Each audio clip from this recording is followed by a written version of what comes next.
Bismillahirrahmanirrahim. Assalamualaikum warahmatullahi wabarakatuh. Pada sesi yang ke-11 ini di mata kuliah interaksi manusia dan komputer, kita akan membahas mengenai penanganan kesalahan dan menu help ketika interface atau antarmuka yang kita bangun itu menemukan kesalahan. Adapun tujuan pembelajaran kita hari ini adalah yang pertama, mahasiswa mampu menyebutkan dan menjelaskan jenis-jenis kesalahan, melakukan pencegahan, mampu memperbaiki terhadap kesalahan yang muncul, mengetahui dan mampu menyebutkan jenis dokumen dan alat bantu, mengetahui isu presentasi, dan terakhir adalah mahasiswa mampu menjelaskan tipe dari dokumen dan help, user model, dan pengaturan dokumen. Nah, penanganan kesalahan dalam interaksi manusia dan mesin itu dibagi dua. Yang pertama adalah kesalahan pada saat implementasi program dan kesalahan logika ketika program sedang dijalankan atau yang dikenal dengan istilah runtime error. Lalu apa sih yang dimaksud dengan kesalahan pada saat implementasi program? Nah, yang dimaksud dengan kesalahan ini adalah ketika terdapat kesalahan sintaksis yang secara langsung akan dideteksi oleh compiler. Disebut sebagai compile time error. Program ini tidak dapat dieksekusi sebelum kesalahan dibetulkan.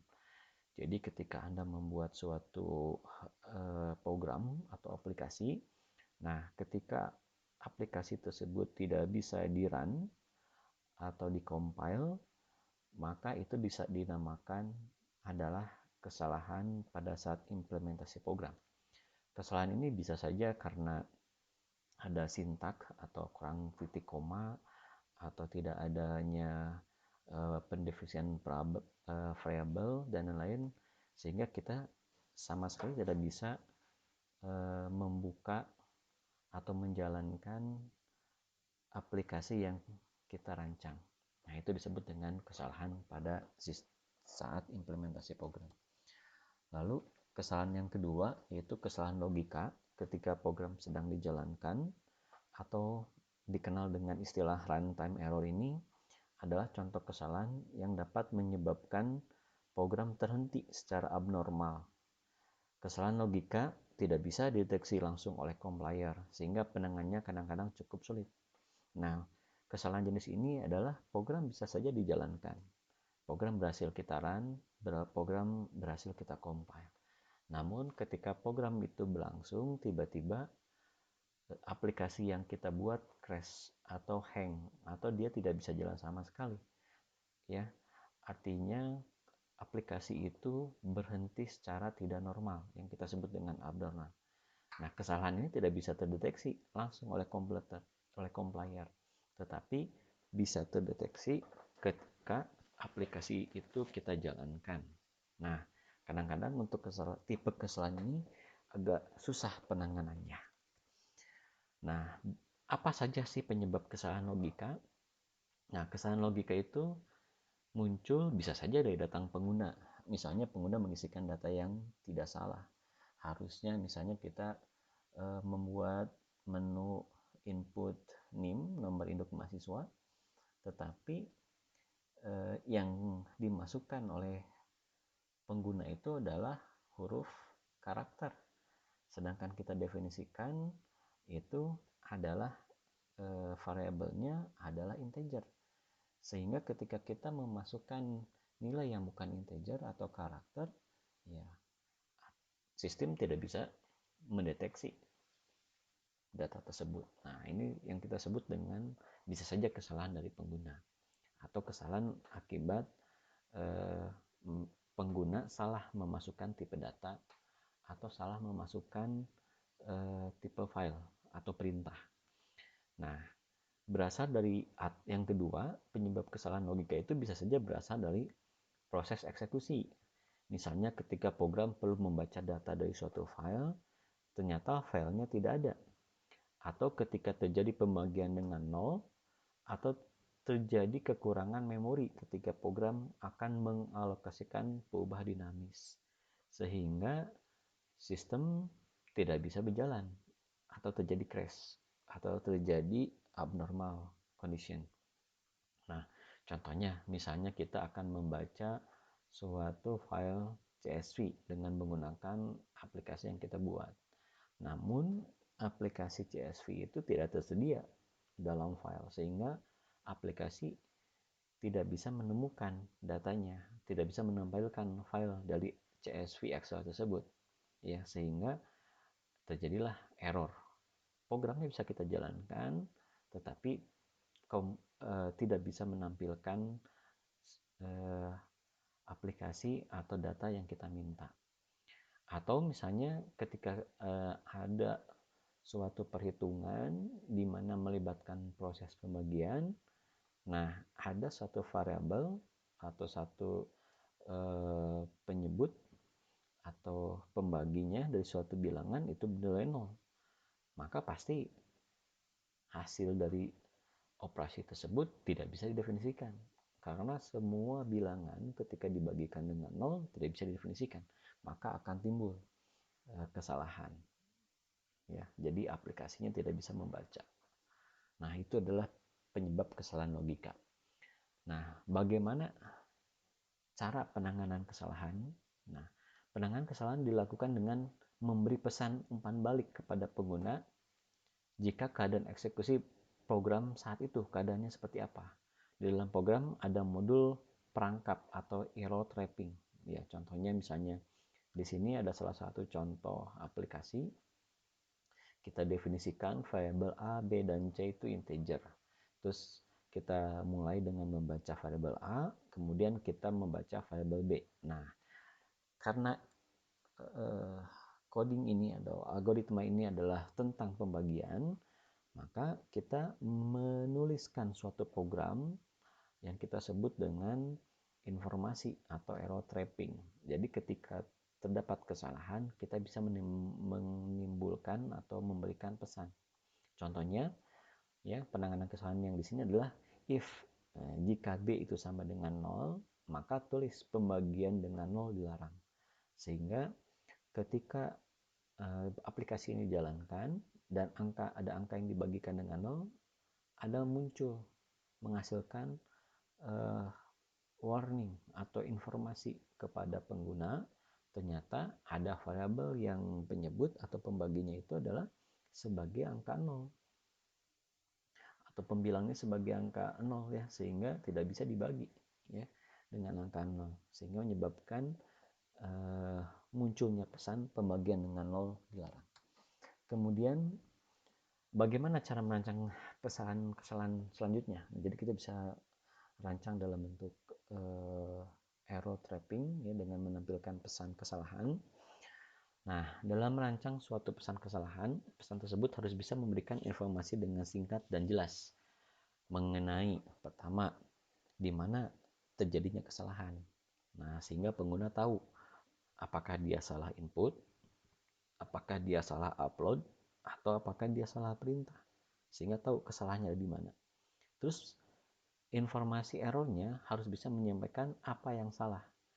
Misalnya terjadi kesalahan input, harusnya adalah integer, Anda memasukkan karakter, atau tidak bisa dibagi dengan angka 0, semacam itu, apa yang salahnya. Nah, terus disampaikan juga bagaimana memperbaiki kesalahan itu, sehingga user bisa memperbaiki atau menginput data yang baru, ya, menginput proses yang baru, ya, karena mengetahui apa kesalahannya. Jadi ada 3 hal yang mesti kita pahami di sini, ya, bagaimana cara memberikan informasi mengenai kesalahan. Jadi ada 3 hal. Pertama, harus disampaikan di mana letak kesalahannya, terus bagian apanya yang salah, dan bagaimana memperbaiki kesalahan, sehingga pengguna bisa tahu akibat dari kesalahan tersebut. Nah, selanjutnya, bagaimana mempertimbangkan dan memberi pedoman dalam merancang pesan kesalahan. Yang pertama, pesan kesalahan harus singkat dan jelas. Tidak, karena manusia sangat kurang menyukai teks yang sangat panjang. Jadi harus cukup dalam bentuk tab yang sangat memberikan pesan yang singkat namun jelas. Ya, tapi jangan juga singkat tapi tidak jelas. Artinya pesan kesalahannya bisa dimengerti. Nah, yang kedua, tidak menyalahkan pemakai. Jadi jangan sampai Anda salah pesannya, tapi diberi petunjuk di mana letak yang salahnya. Jadi tidak menyalahkan pemakai. Karena bisa saja pengguna aplikasi yang kita buat itu tidak semua paham apa yang bagaimana program atau alur kerja program yang kita buat. Selanjutnya, terletak pada tempat yang konsisten. Nah, maksudnya apakah selalu muncul di tengah layar? Selalu muncul terus di tengah layar. Jangan sampai letak pesannya kadang muncul di bawah, kadang muncul di pinggir, kadang muncul di kanan atas. Nah, itu berarti akan memberikan kepusingan bagi para pengguna. Letaknya harus konsisten. Nah, kebanyakan pesan kesalahan ini adalah muncul letak persis di tengah layar. Kemudian yang keempat adalah kemunculannya menarik perhatian pemakai. Misalnya dengan bunyi, tetapi bunyi tersebut bisa dimandikan. Misalnya timbul bunyi pesan kesalahan, ya, sehingga kita tahu, oh ternyata ada error atau ada notifikasi error, sehingga pengguna paham ketika terjadi kesalahan. Jadi bisa menarik perhatiannya dengan cara tadi, dengan menggunakan bunyi. Nah, selanjutnya, tidak muncul sebelum pemakai selesai memberi perintah atau menyelesaikan transaksi. Jadi sebaiknya pesan kesalahan itu jangan ketika proses transaksi sedang berlangsung, tapi muncul ketika proses selesai atau ketika pengguna selesai memberikan perintah. Nah, selanjutnya perlu diuji coba untuk mengetahui penerimaan pemakai terhadap pesan kesalahan. Artinya, ketika kita akan mengimplementasikan aplikasi yang kita buat, kita coba user acceptance test gitu ya. Si penggunanya terhadap aplikasi yang paham, apakah pengguna paham pesan-pesan kesalahan yang disampaikan. Sehingga ketika ada yang tidak paham, maka kita harus memperbaiki pesan yang disampaikan. Nah, terakhir adalah pedoman dalam merancang pesan kesalahan itu adalah tidak terlalu umum. Jadi pesan kesalahannya jangan terlalu umum sehingga masih kurang paham si pengguna itu apa maksud kesalahannya. Tapi pesannya harus benar-benar spesifik dan sesuai dengan kesalahan yang terjadi. Nah, ini beberapa contoh dalam aplikasi berbasis Windows. Misalnya muncul tab atau muncul window pesan, ya. Biasanya kemunculan window pesan ini disertai dengan suara. Nah, ini pesan.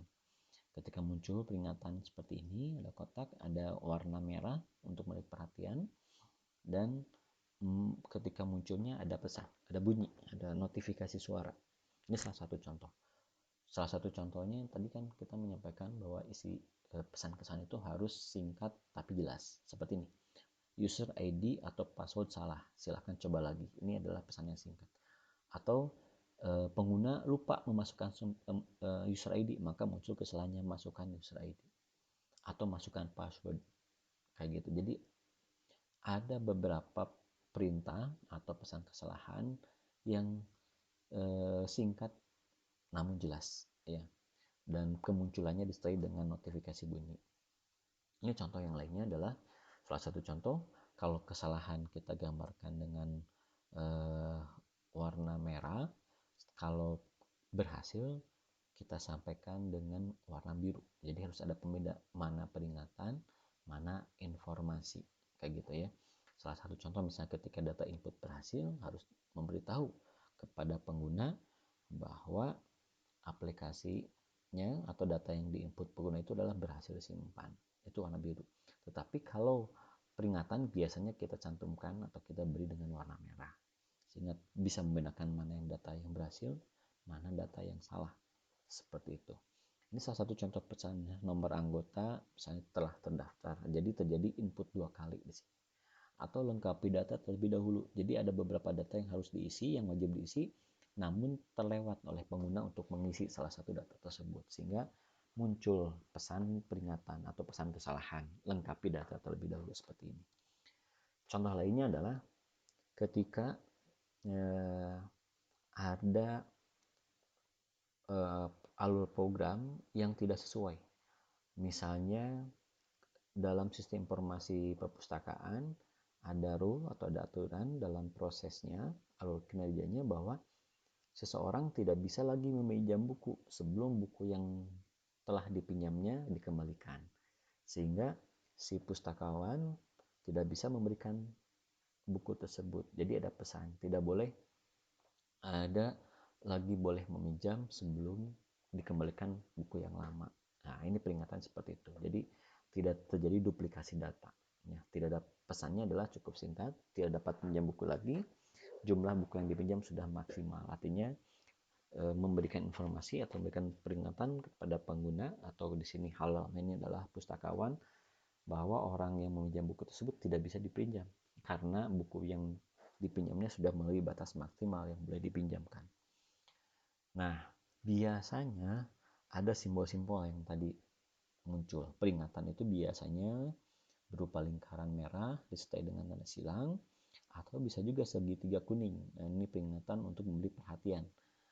Terus konfirmasi itu apakah betul yang dimasukkan. Jadi menanyakan sistemnya, memastikan apakah data yang diinput itu benar atau salah, meminta konfirmasi ya kepada si manusianya atau kepada pengguna. Dan itu adalah informasi. Jadi pesan kesalahan itu bisa berupa informasi, bisa berupa konfirmasi, peringatan, ataupun peringatan kesalahan atau peringatan kewaspadaan ya dalam menjalankan aplikasi tersebut. Ini beberapa contoh tentang pesan kesalahan.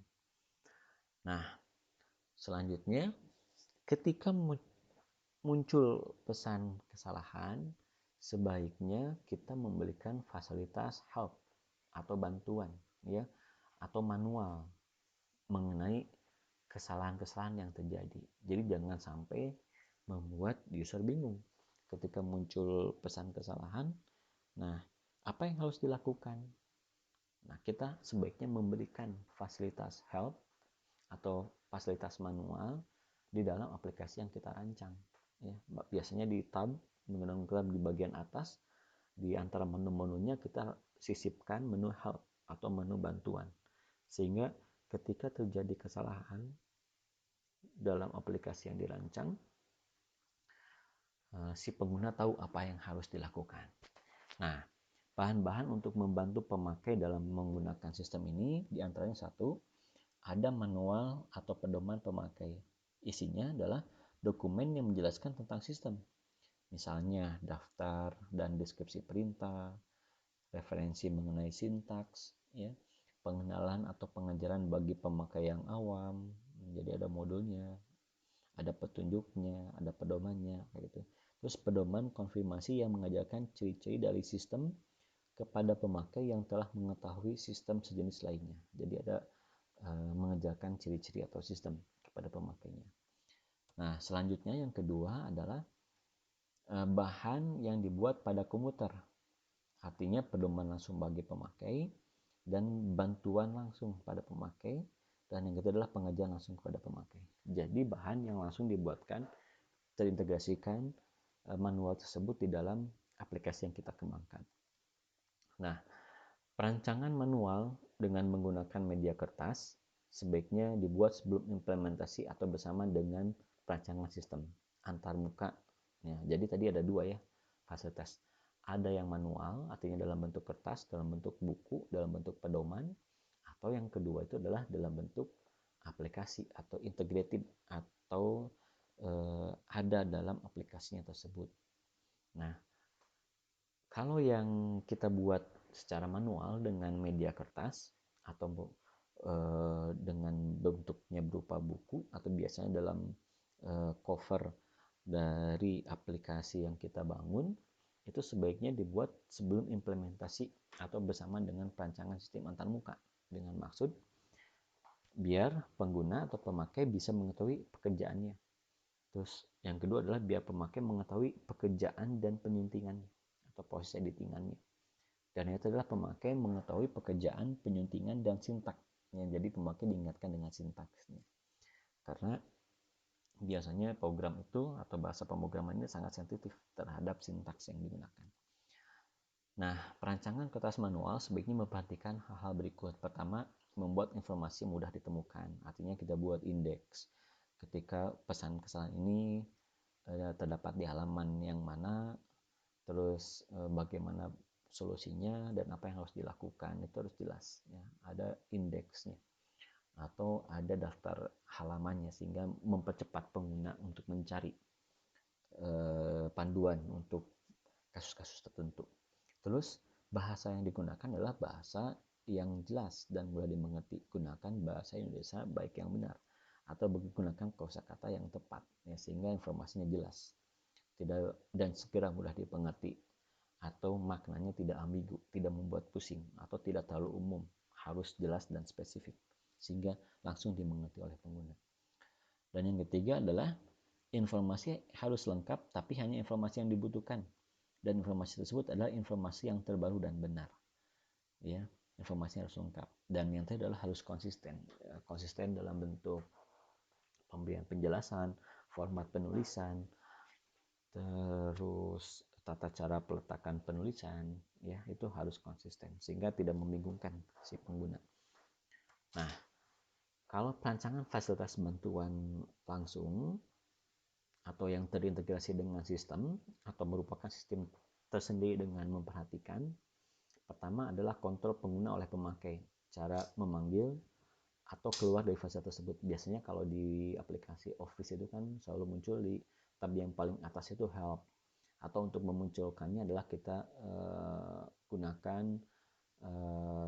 hotkey Ctrl H. Misalnya Ctrl H maka muncul fasilitas help tadi ya. Jadi kita memudahkan untuk memunculkan kontrol penggunaan pemakai tadi ya. Bagaimana keluar dari fasilitas tersebut. Yang kedua adalah penyajian tidak mengganggu pekerjaan. Ada jendela khusus. Jadi jangan sampai ketika kita panggil fungsi help atau fungsi bantuan itu menimpa pekerjaan, menimpa layar utama. Tapi harus ada window baru atau jendela khusus. Biasanya diletakkan di samping layar kanan atau di kanan layar ya. Atau beberapa ada juga yang di bawah layar. Tidak di tengah-tengah layar atau di layar utama sehingga menghalangi pengguna dalam melaksanakan pekerjaannya. Terus fungsi help ini atau bantu ini bisa kita panggil setiap saat. Ketika kita tidak mengerti atau kita tidak tahu bahasa pemrograman yang dilakukan, maka bisa kita panggil setiap saat dengan fungsi yang tadi, bisa Ctrl H atau klik tab help tadi ya. Terus isinya singkat, jelas, konsisten, dan mudah dimengerti. Intinya adalah pesan kesan ini harus singkat, jangan bertele-tele ya, to the point ya, langsung kepada pokok-pokok permasalahan, jelas maknanya, tidak ambigu, tidak terlalu umum ya, harus khusus spesifik terhadap permasalahan yang ada, dan konsisten dalam pemakaian huruf, konsisten dalam penggunaan warna, konsisten dalam ukuran jendelanya, konsisten dalam letak munculnya fitur bantuan ini ya, sehingga tidak membingungkan pengguna. Dan tentu saja pesan yang disampaikan harus mudah dimengerti. Nah, ini salah satu contoh. Biasanya tombol bantuan ini adalah ada di tab help ya, di aplikasi tab help. Terus kita mengklik user manual. Ini user manual ini adalah artinya manual atau pedoman yang terintegrasi ke dalam aplikasi. Kenapa kita harus membuat user manual? Karena biasanya kalau kita buat pedoman dalam bentuk buku, bisa saja hilang bukunya atau kertasnya itu hilang atau rusak. Tapi kalau kita integrasikan ke dalam aplikasi yang kita bangun, ya, si pengguna bisa memanggil user manual ini kapan saja dan di mana saja ketika dia memerlukannya. Nah, ini salah satu contoh, misalnya ketika muncul contoh help, kita ingin tahu command line ya, atau perintah-perintah apa yang muncul, maka ditampilkanlah bentuk pesan command line help seperti ini, ya, sehingga pengguna tahu bagaimana sintak-sintak yang digunakan. Ini salah satu contoh bantuan command line dalam bentuk sintak. Nah, contoh lainnya adalah biasanya bantuan ini kita muncul dalam menggunakan jendela, ya, yang tepat ukurannya, tidak mengganggu keseluruhan layar. Terus kita kasih di sini icon bantuan. Nah, terus biasanya bantuan kita kategorikan berdasarkan permasalahan yang terjadi. Jadi kita harus tahu kalau misalnya cara menginstal aplikasinya seperti apa, cara menggunakan tema, cara menggunakan template, ya, cara menggunakan aplikasi. Jadi semua harus jelas. Harus dibagi berdasarkan beberapa kategori sehingga mempercepat pengguna untuk menemukan masalahnya. Atau bisa juga selain dengan dibuatkan berbagai macam kategori seperti ini, kita sediakan juga fasilitas pencarian. Ini ada tab pencarian sehingga pengguna bisa mudah menemukan bantuan untuk hal-hal yang tidak dimengerti atau perintah-perintah yang tidak dimengerti oleh si pengguna. Jadi kita ada di sini ada dua alternatif dalam bentuk pencarian dan dibuatkan dalam bentuk kategori seperti ini, ya. Nah, demikianlah perkuliahan sesi ke-11 ini mengenai kesalahan dan pesan kesalahan dan bantuan atau pedoman untuk aplikasi yang dibuat. Nah, kenapa sekali lagi pesan kesalahan itu kita mesti tampilkan supaya pengguna memahami di mana letak kesalahannya dan tahu bagaimana cara mengatasi permasalahan yang terjadi. Demikian sesi ke-11. Jika ada pertanyaan terkait materi ini, silakan Anda tulis di kolom komentar di bawah ini dan akan secepatnya saya balas. Terima kasih. Sampai ketemu di sesi selanjutnya. Assalamualaikum warahmatullahi wabarakatuh.